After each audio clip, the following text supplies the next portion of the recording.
Hello, everybody, and welcome back to Case Files Behind Closed Doors. This is the third episode in the series, so if you missed the other two, go and check them out because we've done quite a few interviews up to this point, so you'll get all nicely caught up as to where we are. I've just been having a look at some of these photographs, sort of between videos, and just having just a general look at them. Really, we're looking for a killer, which we knew anyway, but that's kind of confirmed it. We also know that there's a lot of alcohol in his system and sleeping pills, so the chances are he was probably unconscious at the time anyway, or in no fit state. I read through this as well. Just tells you what happened, but it does tell you that on the Friday, the 15th of September, is when the officers entered the home and actually found him after a co-worker, presumably the one that was perhaps texting him, said, "Hey, he's not been around for a bit. Can you go and check on him?" Usual sort of welfare check. They found the body. That's 3 days after the murder, which we knew anyway. But that just got me thinking that we know if Janice is telling the truth, we know that at sort of 9 a.m. ish, if she's telling the truth, a gunshot was heard and she found his body. And then about half an hour or so later, Charles arrived, went inside, and he would have also most likely found and seen the body. So 3 days they carried that information around with them, that they knew he was in there dead. So that's an interesting thing for us to take forward with us and remember, because it's a long time. If you think about that, even though you don't want to say anything, it's unlikely you wouldn't have said it to somebody, or it's like if you know somebody's been shot and dying or is dead, and nobody's found it for 3 days. That's a long time to keep that information. And this was just Emma's statement that she gave to the police, which basically word for word is what she told us in the interview. So I'm pretty happy with that.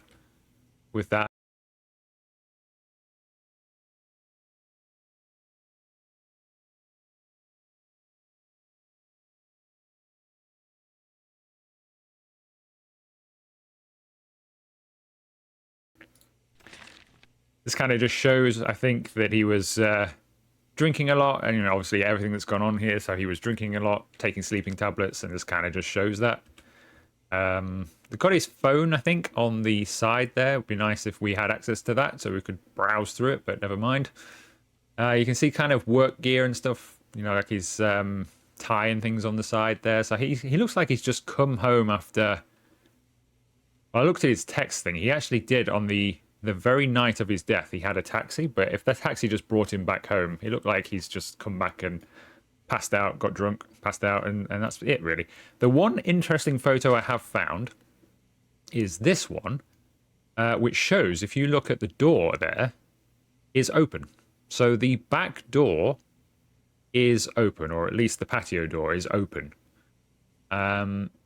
suggesting that somebody could quite easily have come in from the back and left out the back, because there's, as we found out in the first episode, there are no cameras picking up the back.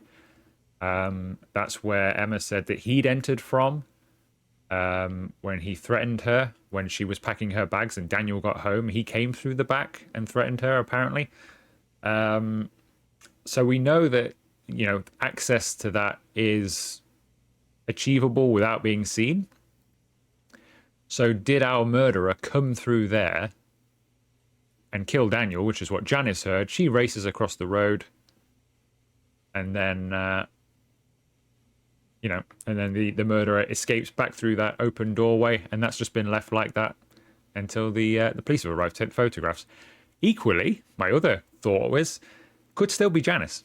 She could have quite easily, bang, gone out of there. Oh no, I've heard a gunshot. Let me run to the front door, just to cover her own tracks a little bit. So we're not ruling anybody out yet, but remember that door is open. So that is likely been used for the murderer potentially to come out if it wasn't Charles or Janice when they just entered the house. So today, though, we are going to be interviewing Rebecca. So Rebecca is Charles and Emma's daughter.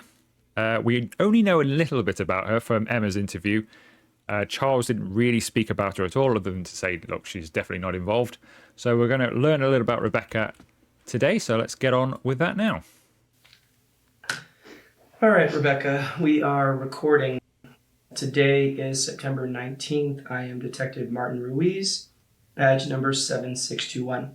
And with me here today is Rebecca Humphreys. So, Rebecca, can you please spell your first and last name for me? Yeah, first name is Rebecca. Last name Humphreys, Humphreyes. Thank you. And can you please acknowledge that this statement is being video and audio recorded and that you consent to this recording? Yes, I do. And lastly, just acknowledge that we have already gone over your rights and that you are willfully making this statement. Yes, I am. All right, Rebecca. Let's start with you telling me where you were at the day of Daniel's death. Yeah, so that day I was over at my dad's house. So you were at your dad's house, but you don't live with your dad, do you? No, I don't, but I do stay with him sometimes. And you were there the whole day?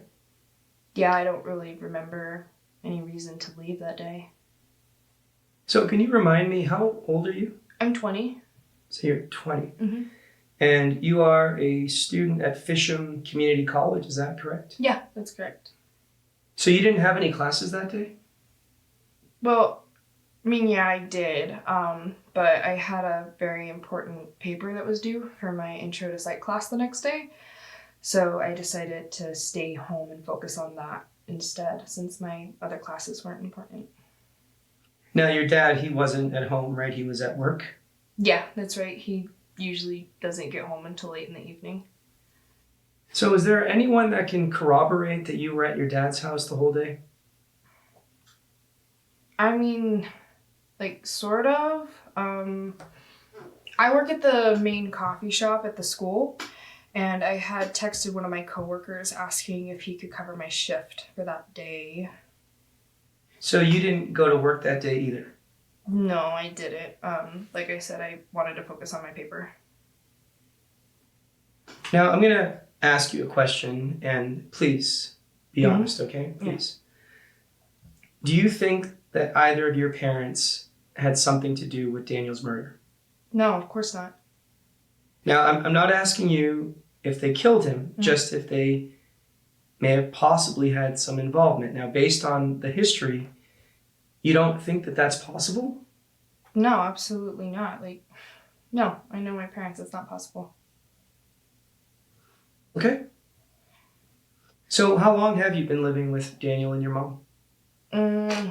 We officially moved in about a month ago or so, but my mom had practically been living over there 3 or 4 months before that.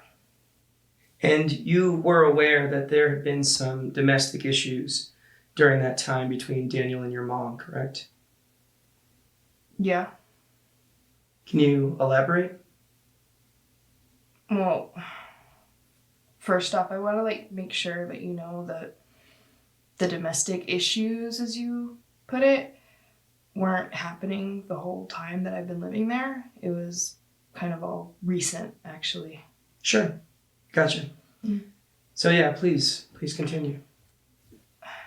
So, it's pretty straightforward, but I want to say about a week and a half ago, I was in my room reading, and I heard some screaming and yelling and banging, and I went down to the kitchen, and I found my mom on the floor crying, and she was just obviously in a lot of pain.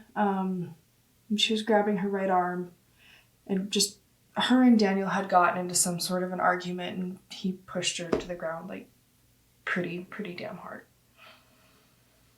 So did you see him push her to the ground? No, I didn't, but it was pretty obvious that that's what had happened. Now, is this the only incident that you were aware of? As far as I know, yeah. That's as far as I'm aware. Now, this incident landed your mom in the hospital. I mean, she has a dislocated elbow. Yeah, I know. I'm aware. I know. You don't think that maybe your mom would want to seek some sort of revenge? No, my mom wouldn't seek revenge. You do know that she's the one who filed the police report, right? Yes, I am aware of that. Okay, so why would she file a police report if she was planning on killing him? Like, she wanted the police to get involved. That's literally the whole reason why she went to the police in the first place. She wanted them to deal with it. All right, well, then what about your dad? What about him? Well, it seems that he and your mom are still on pretty decent terms. I mean, all Mhm. things considered. Mhm. It seems that he still cares for her. Mhm. You don't think that maybe he acted out of a need to protect her? No, absolutely not. How can you be so sure? Because I know my dad, like, that's not even close to the kind of person that he is. Like, he's not a murderer. Like, I don't even, like, I can't believe I even have to, like, say that to you. Look, Rebecca, I know that this can be hard. Mm-hmm. Okay, I know that, but we have to think logically, right? Mm. Now, try to put your personal feelings aside as best as you can, all right? Mhm. Now, do you really believe that your parents had nothing to do with Daniel's murder? No, my parents had nothing to do with Daniel's murder. There's no way. All right, fair enough. So look, we're going to take a short break, all right? Just going to ask that you sit here, and I'll be back in just a few, okay? Okay. Okay, most of her story kind of checks out, but there are a few things I need to check on. I'm assuming Martin is about to phone. There he is. All right, so there's still a lot to unpack here. But the main thing I really want to know right now is if you think she really believes her parents had nothing to do with Daniel's death. I mean, I know they're her parents and all, but the motivation is pretty easy to spot, especially when it comes to her mom. I just can't tell if she's being honest or if she's blowing smoke up our ass. Look it over and tell me what your read is on her. Let me know if you think she really believes they had nothing to do with it. We'll go from there. All right. Bye.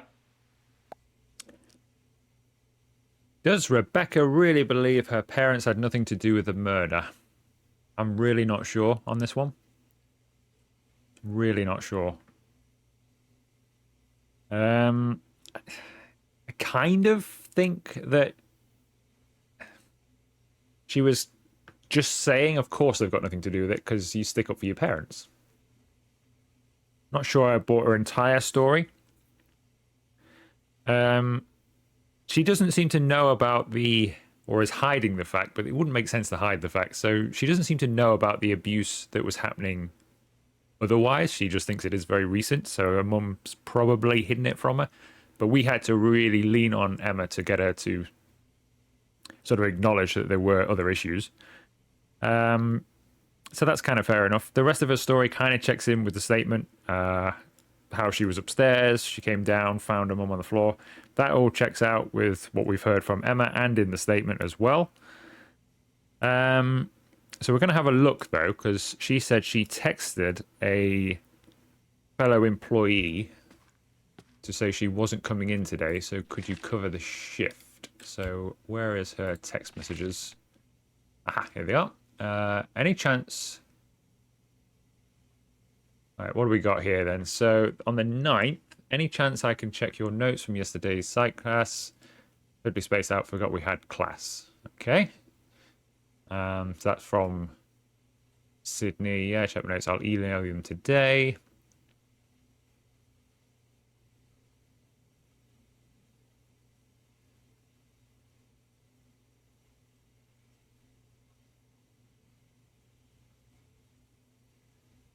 At the bottom there. I'm so sorry to ask this late. So this is at 9:28. So yeah. I'm so sorry to ask this late, but could you cover my shift tomorrow morning?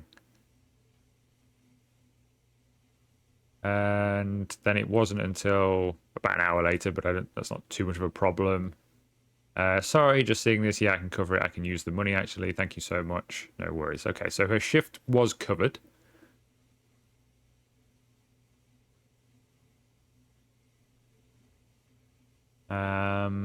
Now, when did she say that she'd done that? Because that was the night before. Nope, that's not the right one. All right. All right, Rebecca. Um, let's start with you. I had a very important paper that was due for my intro to psych class the next day, so I decided to stay home and focus on that. Okay, so she had an important paper for a psych class. I don't think we know when psych class is, do we? I mean, we've got the information. Any chance to notes? So she got notes from it a couple of days before. Yeah,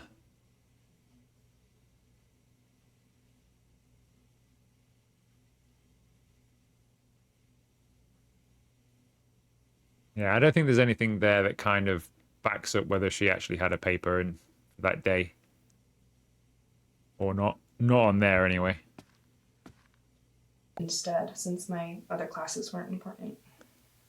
Now, your dad, he wasn't at home, right? He was at work. Yeah, that's right. He usually doesn't get home until late in the evening. So, is there anyone that can corroborate? Was he at work on that day?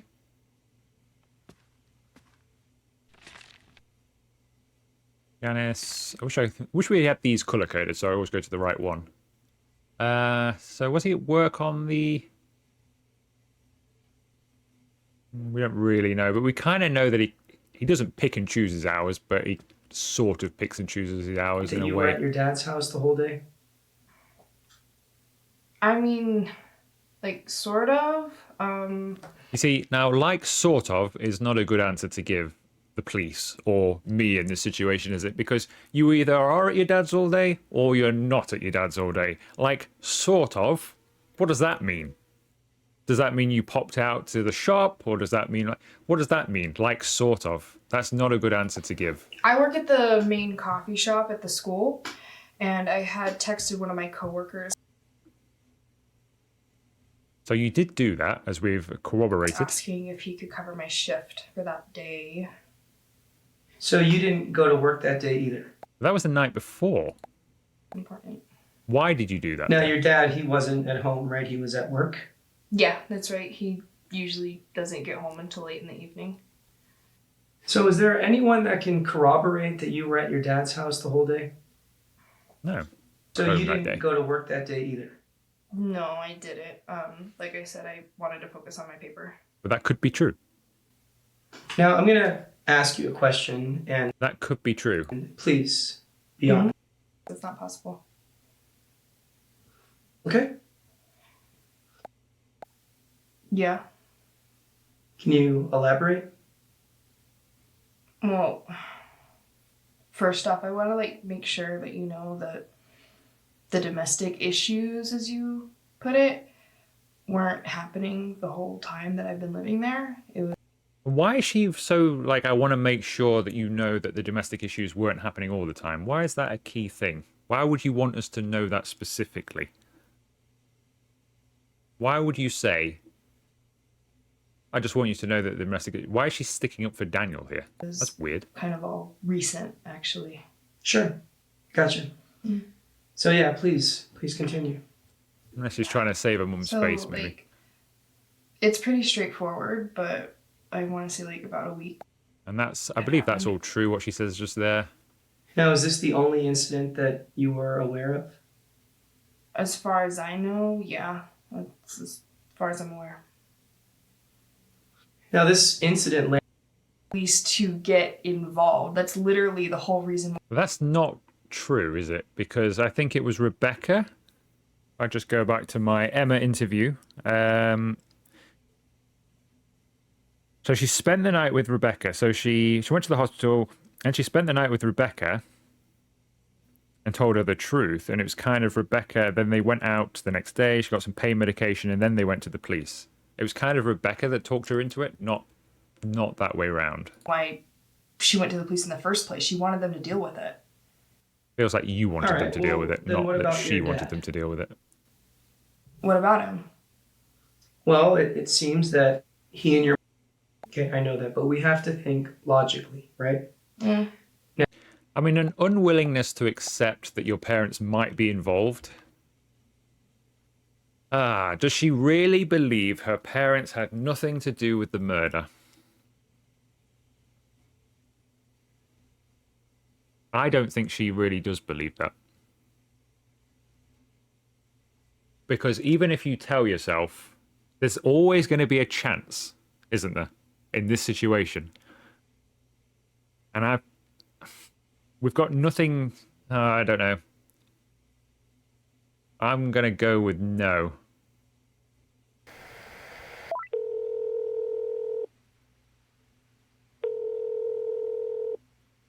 Hey, you think she's lying, huh? Well, maybe she is. After all, it doesn't take a genius to see how her parents could have a motive, especially her mom. Like I said, I'm not too sure, but I'll trust you on this one. All right, let me get back in there. Bye. I think we did that wrong. I think we should have gone yes, actually. I think no was the wrong answer there. So she probably does believe that her parents had nothing to do with it, but we've kind of gone into no there. I think I talked myself into going no. Because also, if Charles and Janice are telling the truth, that only leaves Rebecca as the possible suspect, because I'm kind of ruling Emma out here. So it's possible she slipped in the back door and killed him. So then she would believe, using the same logic I used for Charles at the beginning, she would believe that that her parents had nothing to do with it, because she'd know that. I think I've done that wrong there, but we'll see what happens anyway. All right. I think he's going to be a bit hard on her now. This is a continuation with Rebecca. I don't know how she's going to react to this. Now, look, Rebecca, after giving it some thought, I am having a very difficult time believing that you can't at least entertain the idea that maybe your parents were involved somehow. Now, you seem like a smart girl. Mm-hmm. Surely you can see how your parents could have a motive for wanting to see Daniel dead. No, I don't, honestly. Now, are you aware that your dad was seen entering Daniel's house the day of the murder? No, I didn't know that. Yeah, we got him on the security cam, literally entering and leaving Daniel's house the morning of his death. So does that change your perspective at all? If my dad was seen entering the house that day, then I'm sure there's a perfectly good reason as to why. But, I mean, I refuse to believe that the reason why he went into the house was to murder Daniel. All right, well then what about your mom? You really can't see the possibility that she was seeking revenge? How many times do I need to say the same thing over and over? I already told you the answer is no. Like, that's not even close to the kind of person that my mom is. All right, well then, Rebecca, I'm stumped. All right, so why don't you tell me, what do you think happened to Daniel? Look, I don't know. Okay? I don't know. You don't know. No, I don't know. All right, well, is there anything else that you think you should tell me? Anything at all? No. Okay. All right, well then let's give you a break, okay? Okay, that did not go well, did it? I think my choice there has really shut that avenue of investigation down, because she's really shut up on us now.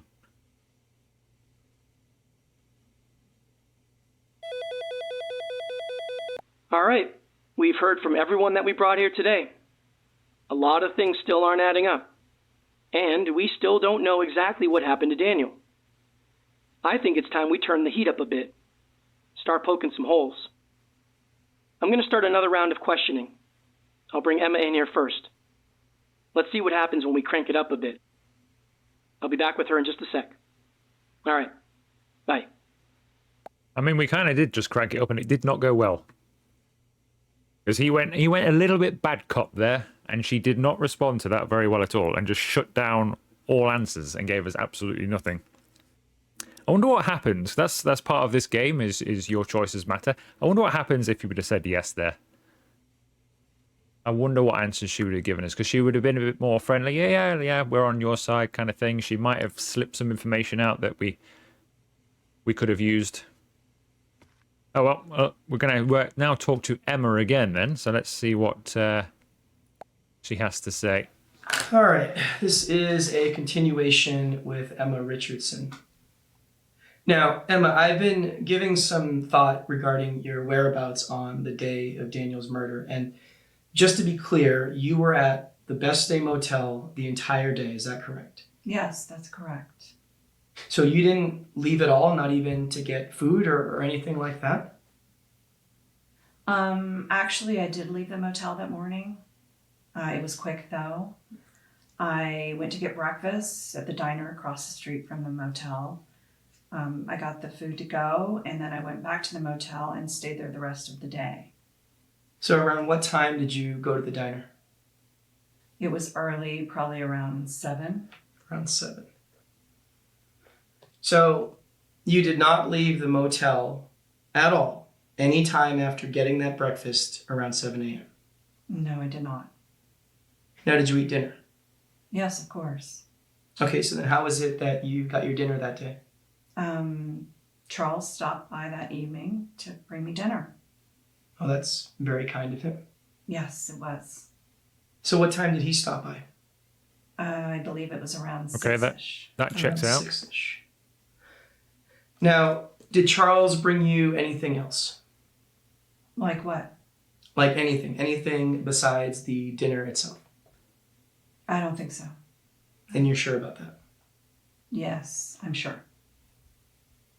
All right, so I'm going to assume that if I were to stop by that diner and talk to some of the folks there, that someone who was working that morning would be able to verify that you were indeed there getting your breakfast around 7 a.m. Does that sound right? I believe so, yes. All right, well, let's assume that someone from the diner can verify you were there that morning. And let's also assume that Charles can corroborate that he did bring you dinner that evening. Is there anyone else that can account for your time, say, between the hours of 7:30 a.m. and 6 p.m. that day? No, I don't think so. There's no one at all. No one I can think of. All right, so just to make sure that I have this clear, you definitely did not go to Daniel's house at all the day that he was killed. Is that correct? That's right. So see, based on what I have so far, it seems to me that either Janice or Charles committed this murder. In fact, maybe the two of them even worked together. I don't know. Why would you say that? Well, because Emma, the two of them were both seen entering and leaving Daniel's house the same day that he was killed. But that doesn't make any sense. I mean, neither of them would do something like that. Emma, how can you be so sure of that? Well, in Janice's case, she had no reason to do such a thing. She hardly even knew Daniel. Right, but she knows you. And she knows what you've been through. I am sure that Janice can empathize with you. You don't think so? Janice is on probation. She's been through a really difficult and unfortunate situation. She served her time and she has a good life now. You think she would screw all that up for some guy she hardly knows? Or for me, her neighbor? Honestly, I don't know. Well, she wouldn't. All right, well then what about Charles? Because he was also seen entering Daniel's house that day. And we have already established that you are clearly someone important enough in his life to look out for. I mean, maybe he was, trying to care for you. Maybe, protect you. Charles is not a killer. Does he care for me? Yes, and I care for him too. We've known each other for a really long time. But it's just not in his character to do something like that. He would never kill someone, or even think about doing something like that, for that matter. It's just not who he is. All right, Emma, give me a second, okay? I will be right back. He's going to ask me another question now, isn't he? I feel it coming. Come on, Martin. There he is. Well, I don't think this is adding up at all. I feel like we must have some evidence that contradicts her statement. Can you look over everything and see if you can find a clear contradiction? That'll add a lot more weight when I go back in there. Give me a call when you got something. Okay, well, Thanks. I have a contradiction. But I don't know if I have a contradiction for her, but I've got a contradiction in the fact that Charles, although he stopped by at 6, which is what he said in the text message as well, I'll be there at 6, that's fine. Brings dinner, we have no way of corroborating that. Let's assume he did. But he didn't bring her the bag that he said in his interview that she'd said, oh, can you go and get me some things? I've left some stuff behind. Can you go and get me a bag? He left with a bag. So he clearly planned that as part of his story out, but he didn't actually bring her the bag, and she didn't seem to know anything about it. So he's got a lie, so there's a contradiction there. Find one piece of contradictory evidence from the most recent interview. Wow. So interesting. So I mean, surely it's him, right? Surely that is the contradictory evidence.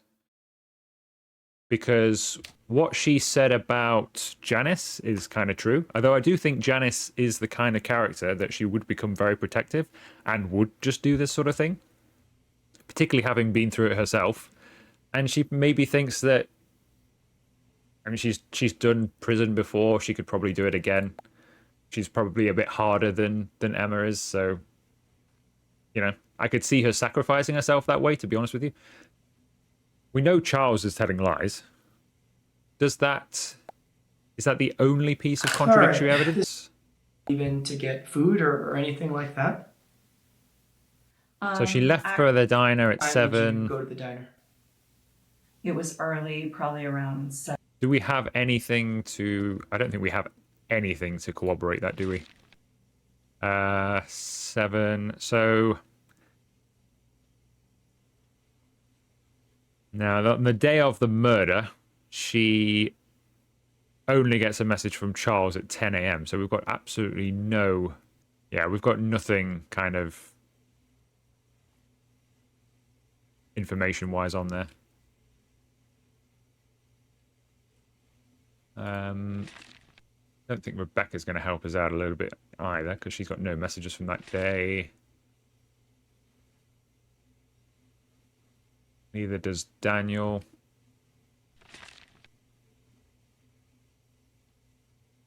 There's Charles. I mean, he's talking to her, but... Okay, so we've got no sort of information there either. So it can only be Charles then, can't it? I don't think we can... 7? Around 7. Can't corroborate that. We don't have the Okay, so resources how for was that. it that you got your dinner that day? Charles stopped by that evening to bring me dinner. He said he would Oh, do... that's Well, he said he very would kind stop of by him. at 6, so Yes. Dinner itself. that makes sense. I don't think so. You were indeed there getting your breakfast around 7 a.m. Does that sound right? I believe so, yes. Of 7:30 a.m. and 6 p.m. that day. No, I don't think so. Nobody can back There's her no up one there, at all. but... What I have so far, it seems to me that either Jan, two of them, That. Emma, how can you be so sure of that? Well, in Janice's case, she had no reason to do such a thing. She hardly even knew Daniel. Right, but she knows you. And she knows what you've been through. And she served her time, and she has a good life now. You think she would screw all that up for some guy she hardly knows? Or me, her neighbor? Honestly, I don't know. No, I don't know either. I Well, think she she probably wouldn't. would, actually, but...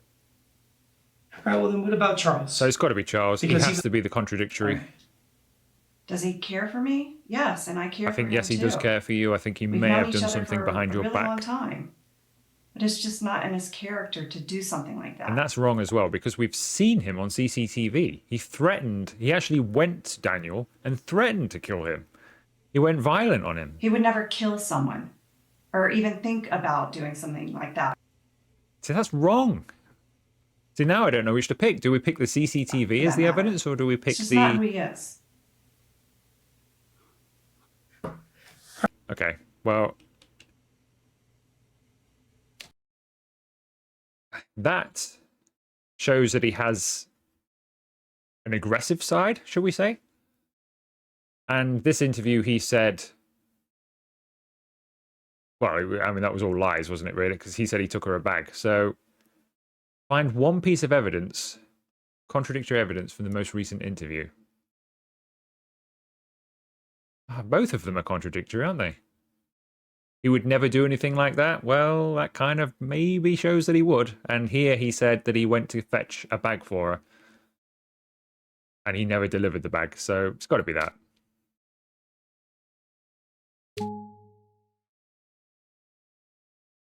Or maybe not.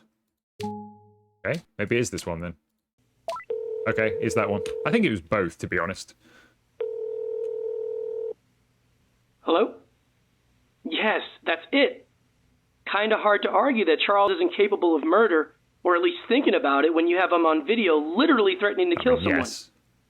That is good stuff. All right, let me show her this and see what sort of explanation she has. Oh, good idea. This is good. Thanks. All right, let me get back in there. Hang tight. Ooh, let's have a look at this just before we end the video. I was going to end it there, but let's not leave it just there. Let's see her reaction to seeing this video. But yeah, I still think it could have been both of those because he said he got a bag for her and she didn't seem to know anything about that. So, well, we've got a hole in his story for next time we speak to him anyway. See what her reaction is. This is let's another watch it from this way. continuation with Emma Richardson. Now, Emma, you had told me earlier, and I'm paraphrasing here, but you said something along the lines of Charles not being capable of committing murder or even thinking about it. Does that ring a bell? Yes, absolutely. All right, I want you to do me a favor and turn your attention to the TV here. I want you to take a look at this.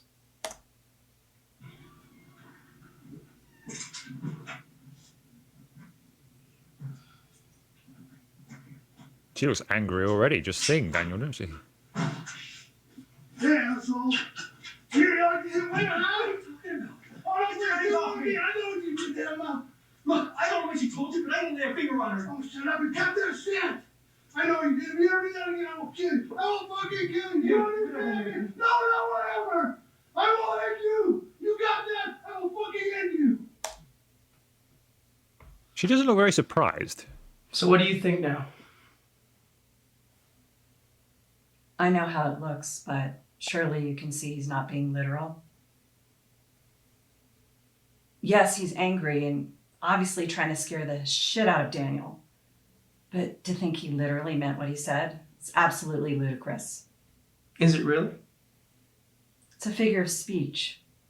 Obviously, Charles is not a murderer. Emma, I am showing you clear proof right here that Charles threatened to kill Daniel. Now that absolutely makes him a suspect and it shows clear intent. Now, I hear you when you say that you think Charles isn't a murderer. But Emma, what actual proof do you have that Charles did not kill Daniel? And I mean real proof, not just your thoughts and feelings. I don't have any actual proof. There you go. That right there is the problem. All right, that is a big problem that I need to get to the bottom of. So look, we are going to put a pause on this for now because I absolutely do need to speak to Charles again. All right? Okay.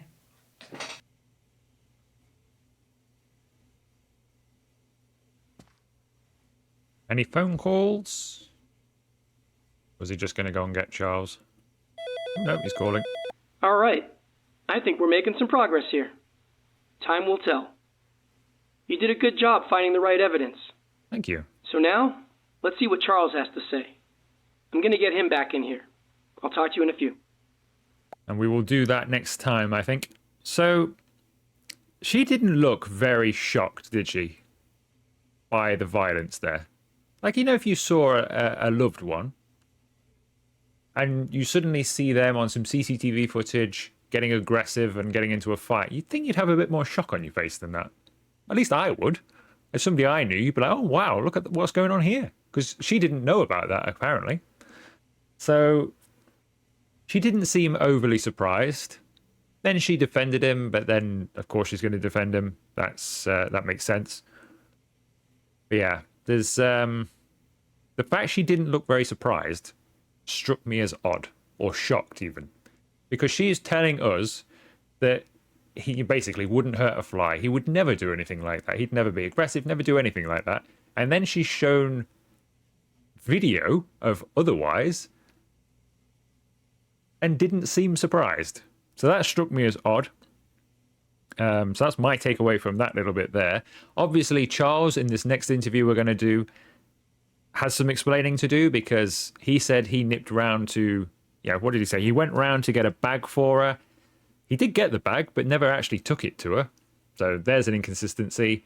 He said he didn't go inside. He went inside for about 3.5 minutes. And if Janice is telling the truth, he also would have probably seen a dead body in there. So he's got some explaining to do, but he will have to do that explaining in the next episode.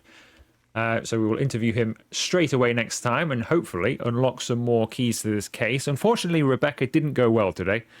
I played that wrong and she's gone quiet on us. So hopefully we can get a second interview with her and sort of loosen her up a bit and get her back on side, because maybe she's got something to say as well. Because she's the only one we've not really seen around the area. And somebody possibly has come in through the back door. Could be her. So we'll see what happens there. But that is going to do this video. So if you have enjoyed this episode, make sure you leave it a like. Consider subscribing to the channel if you haven't already. And I will see you for another video very soon.